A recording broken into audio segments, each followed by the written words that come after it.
जी नाजरीन, our news में खुश आमदीद कहते हैं। हमारे रिपोर्टर अंसर इकबाल मोहाना की रिपोर्ट के मुताबिक पसंद की शादी का अंजाम, बीवी का कातिल खामिद। थाना टिब्बा सुल्तानपुर पुलिस ने अंधे कत्ल की वारदात ट्रेस कर ली, मुलजिम गिरफ्तार। व्याड़ी में पसंद की शादी का अंजाम, खामिद ने बीवी को बेदर्दी से कत्ल कर दिया। थाना टिब्बा सुल्तानपुर की हदूद मौजा बरखुरदारपुरा के करीब खातून की सरकटी नश बरामद हुई थी।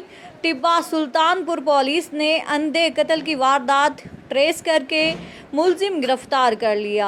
SHO थाना टिब्बा सुल्तानपुर अदनान जमील ने बताया कि कातिल और मकतूला ने तकरीबन 1 साल कबल पसंद की शादी की थी। मुलजिम हनीफ को बीवी पर नाजायज़ तल्लुकात का शुबा था। मुलजिम ने बेदर्दी से कत्ल करके नश नहर में फेंकी।